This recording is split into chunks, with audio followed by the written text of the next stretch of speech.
L'Angleterre tremble, le trône de Manchester City vacille, mais ce qui s'est passé hier soir dépasse le simple cadre du football. Ce n'est plus du sport, c'est une guerre ouverte. Regardez bien le visage de Pep Guardiola, ses yeux, sa rage. Ce n'est pas la colère d'un perdant, c'est le cri d'un homme qui se sent trahi, un homme qui vient de comprendre que les dés sont pipés. C'est inadmissible. Voilà ces mots, répétés 10 fois, 100 fois, en zone mixte, devant les caméras du monde entier. Guardiola n'a pas seulement critiqué un penalty oublié ou un hors-jeu douteux. Non, il a pointé du doigt le système, le cœur même de la Premier League. Le scandale explose en pleine face de l'Europe. Partout, les gros titres hurlent la même chose. Manchester City est à terre. Mais la chute n'est pas naturelle. Elle est provoquée. Les preuves commencent à remonter à la surface. Et ce que nous avons découvert dans l'ombre des bureaux de la VAR est tout simplement terrifiant. Bienvenue dans ce nouveau dossier d'Alex Footfire. Aujourd'hui, nous ne parlons pas de tactique, nous parlons de corruption, nous parlons d'un plan orchestré pour faire tomber le roi. Guardiola le sait, il l'a senti sur la pelouse. Chaque décision, chaque coup de sifflet, tout semblait écrit d'avance. Une mise à mort programmée en direct devant des millions de téléspectateurs. Mais pourquoi maintenant? Pourquoi s'attaquer au génie catalan avec une telle violence? La réponse se cache dans les archives secrètes de la Ligue, dans des échanges que personne ne devait entendre. Le coup de sang de Pep n'est que la partie émergée de l'iceberg. Une réaction humaine face à une machine administrative devenue folle. Imaginez, vous êtes le meilleur entraîneur du monde. Vous avez tout gagné. Et soudain, vous réalisez que vos efforts ne comptent plus, que la décision ne vous appartient plus, que des hommes en costume, loin du terrain, ont déjà décidé du vainqueur. C'est ce sentiment d'impuissance qui a fait disjoncter Guardiola. Ce n'était pas une simple frustration, c'était une explosion de vérité. Une vérité que la Premier League tente d'étouffer par tous les moyens. Mais le feu est allumé et rien ne pourra l'éteindre. Les supporters sont en état de choc. Les consultants bégayent. Les réseaux sociaux s'enflamment. Car si Guardiola tombe pour ces raisons, alors le football est morte. Nous avons fouillé. Nous avons croisé les faits. Les rapports d'arbitrage de cette saison révèlent des anomalies statistiques impossibles, des erreurs systématiques, toujours contre le même camp, toujours au moment crucial. Coïncidence? Impossible. À ce niveau de compétition, le hasard n'existe pas. Chaque millimètre est calculé, chaque seconde est pesée. Alors, quand la VAR met 3 minutes pour trouver une faute inexistante, ce n'est pas de l'incompétence, c'est une intention. Guardiola a vu les images, il a vu ce que vous n'avez pas vu. Dans le vestiaire, l'ambiance était électrique. Des cris, des larmes de rage. Les joueurs de City sont dévastés, non pas par leur performance, mais par le sentiment d'avoir été volés. Nous sommes seuls contre tous. C'est le nouveau mantra au centre d'entraînement. Une citadelle assiégée. Guardiola a décidé de ne plus se taire. Il a décidé de briser l'omerta, quitte à tout perdre, quitte à être banni. Mais ce que Pep ignore encore, c'est que la trahison vient peut-être de l'intérieur. De ceux qui murmurent à son oreille, de ceux qui gèrent les contrats. Les dossiers noirs s'accumulent sur le bureau du procureur sportif. Le système est corrompu jusqu'à la moelle. Et le coup de sang de Pep n'est que le premier acte d'un séisme qui va raser les fondations du football anglais. Car derrière les plaintes sur l'arbitrage se cache une preuve irréfutable. Une preuve qui lie les instances dirigeantes à des intérêts financiers obscurs. Une preuve qui explique pourquoi City doit perdre cette année, pourquoi le scénario est déjà écrit. Restez très attentifs, car ce que je vais vous révéler dans les prochaines minutes va changer votre vision du foot à jamais. On nous ment, on vous manipule, et Guardiola est le seul à avoir eu le courage de hurler à l'imposture. Mais attention, dénoncer le système a un prix très lourd. Et la riposte de la Ligue s'annonce déjà sanglante. Ils veulent le faire taire. Ils veulent discréditer ses paroles en le faisant passer pour un fou, un mauvais perdant, un homme en fin de cycle. Sauf que les faits sont là, têtus, incontestables. Les vidéos circulent, les ralentis ne mentent pas. Le scandale est international. De Madrid à Paris, de Milan à Munich, on observe le crash du football anglais avec effroi. Le roi est nu et son bourreau porte un sifflet. Guardiola a craqué car il a compris que le jeu était faussé, que la méritocratie n'est plus qu'un lointain souvenir, une façade pour rassurer les parieurs et les fans. Mais ce n'était que le début de son calvaire, car ce que les caméras n'ont pas montré dans le tunnel après le match est tout simplement scandaleux. Les caméras de télévision se sont arrêtées sur le visage rouge de Pep. Mais dans les couloirs du stade, le véritable drame commençait. Ce que les micros n'ont pas capté est une insulte au football. Guardiola ne s'est pas contenté de hurler. Il a pointé du doigt l'arbitre central. Un geste précis, une accusation directe. Je sais qui t'a appelé à la mi-temps. Cette phrase a glacé le sang des officiels présents. Pourquoi une telle phrase? Pourquoi parler d'un appel? C'est ici que l'enquête devient glaciale. Nous avons analysé les séquences techniques du match, image par image, seconde par seconde. Et ce que nous avons découvert est une anomalie mathématique. Regardez l'action de la 84e minute. Un contact flagrant dans la surface. L'arbitre est à 2 mètres. Il voit tout. Il porte son sifflet à la bouche, puis il se ravise. Pourquoi? Parce que dans son oreillette, une voix lui a dit de ne rien faire. Ce n'est pas une supposition. C'est une analyse des flux de communication. Habituellement, la VR intervient pour corriger. Ici, la VR a été utilisée pour confirmer l'erreur. Un protocole détourné, une procédure sabotée. Les témoignages de l'ombre commencent à fuiter. Un ancien arbitre de Premier League, sous couvert d'anonymat, nous a confié « Il y a des consignes, des ordres qui ne sont jamais écrits. » Des consignes pour équilibrer le championnat, pour stopper l'hégémonie de Manchester City. C'est une preuve irréfutable d'un pilotage à distance. On ne juge plus des fautes, on juge des scénarios. La Premier League est devenue une série Netflix où les producteurs décident qui doit gagner l'Oscar à la fin de la saison. Et Guardiola l'a compris. Dans le tunnel, il a croisé le délégué de la Ligue. Il ne l'a pas salué, il l'a fixé avec un mépris total. Vous avez réussi votre coup, a-t-il lâché avant de s'enfermer dans son vestiaire. Le vestiaire de City, parlons-en. Ce n'était pas la déception d'un match perdu, c'était une atmosphère de deuil. Haaland, d'habitude si calme, a frappé contre les murs. De Bruyne est resté prostré, le regard vide. Ils savent que sur le terrain, ils sont les meilleurs. Mais ils savent aussi qu'ils ne jouent plus contre 11 hommes. Ils jouent contre une institution. Le monde du football est en état de choc. Les experts techniques sont formels. Le positionnement des caméras de la VR lors du but refusé à City était biaisé. Un angle de vue qui ne permettait pas de juger honnêtement. Un choix technique délibéré pour créer le doute, c'est une manipulation de l'image. Une manipulation de la vérité. On vous montre ce qu'on veut que vous croyiez. Et pendant ce temps, dans les bureaux feutrés de Londres, on se frotte les mains. Le suspense est de retour. L'audience grimpe. L'argent coule à flot. Mais à quel prix? Au prix de l'intégrité d'un homme comme Guardiola, un puriste, un amoureux du jeu. Le voir ainsi, brisé, humilié par des décisions administratives, est un crime contre le sport. Nous avons les enregistrements. C'est ce que murmure l'entourage proche de Pep.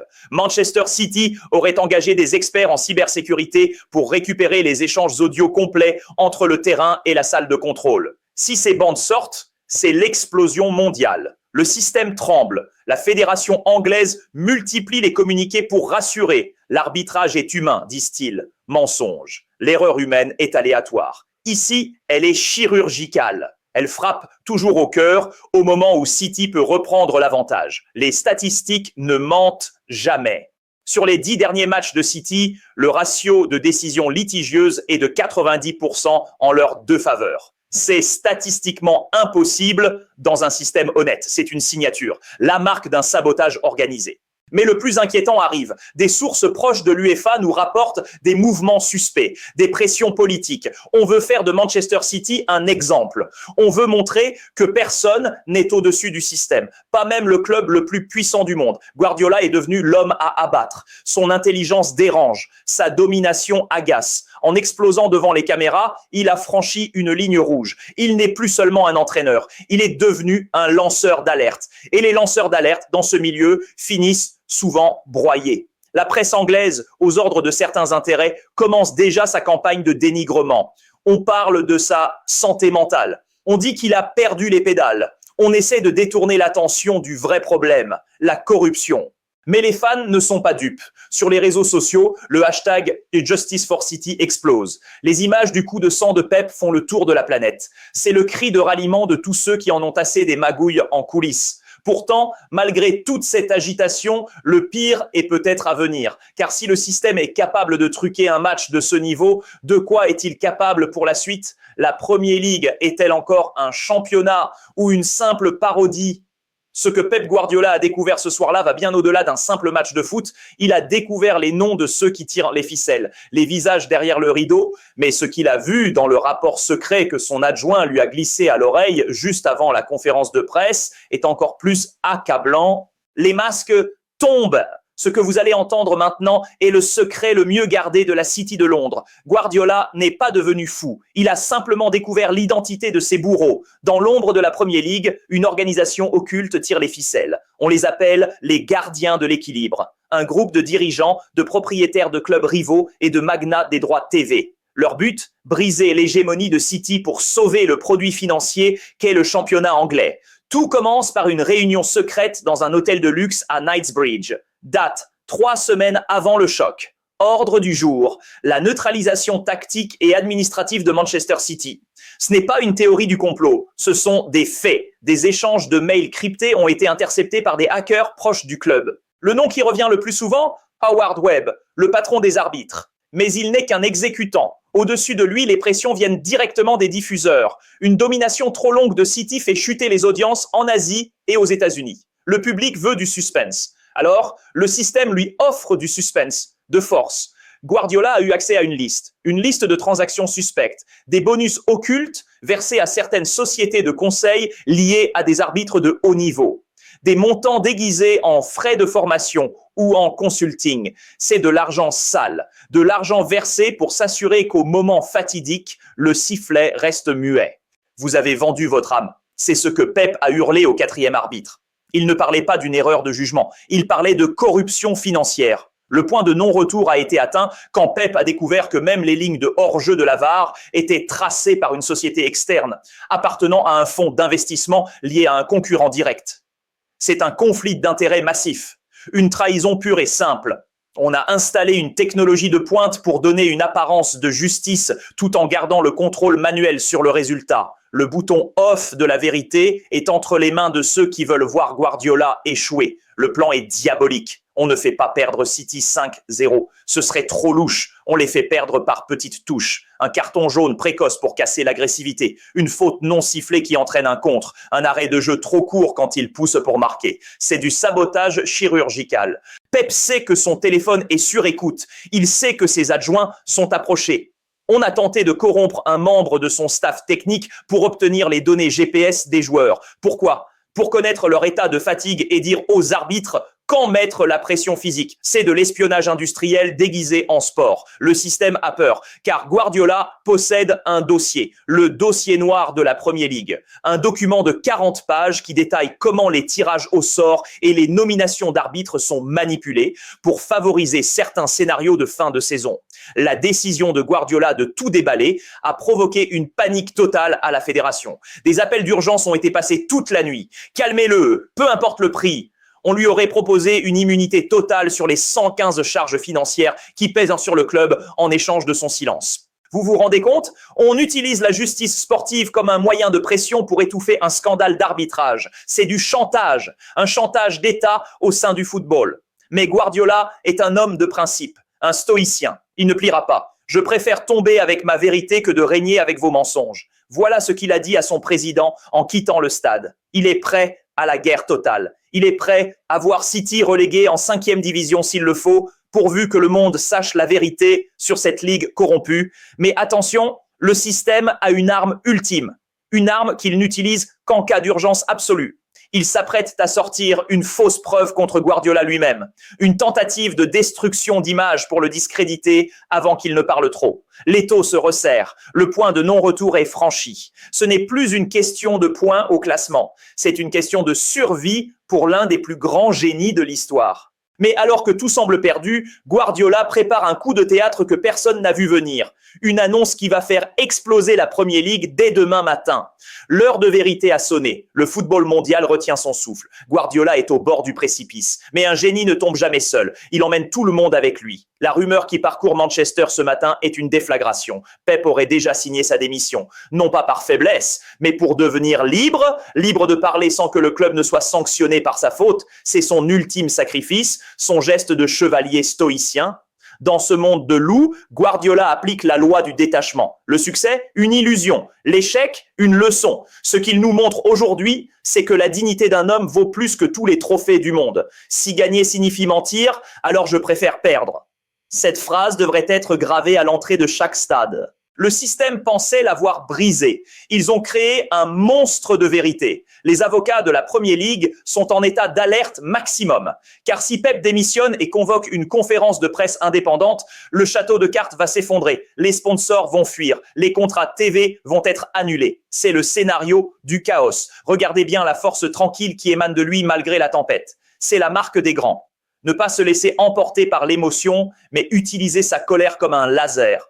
Guardiola ne cherche plus la victoire, il cherche la justice. Et vous, allez-vous continuer à regarder ce spectacle en fermant les yeux? Allez-vous accepter que le destin de vos clubs de cœur soit décidé dans des arrière-salles sombres par des hommes en costume? Le football vous appartient, il ne leur appartient pas. Ce scandale est le test ultime pour notre passion. Si nous laissons Guardiola se faire broyer par la machine, alors nous sommes complices. Chaque partage, chaque commentaire, chaque cri de protestation est une pierre jetée contre le mur du mensonge. Le système est corrompu, oui, mais le système est fragile. Il ne tient que par notre silence. Et aujourd'hui, le silence est rompu. La révolution commence ici, dans ce coup de sang qui a réveillé la planète entière.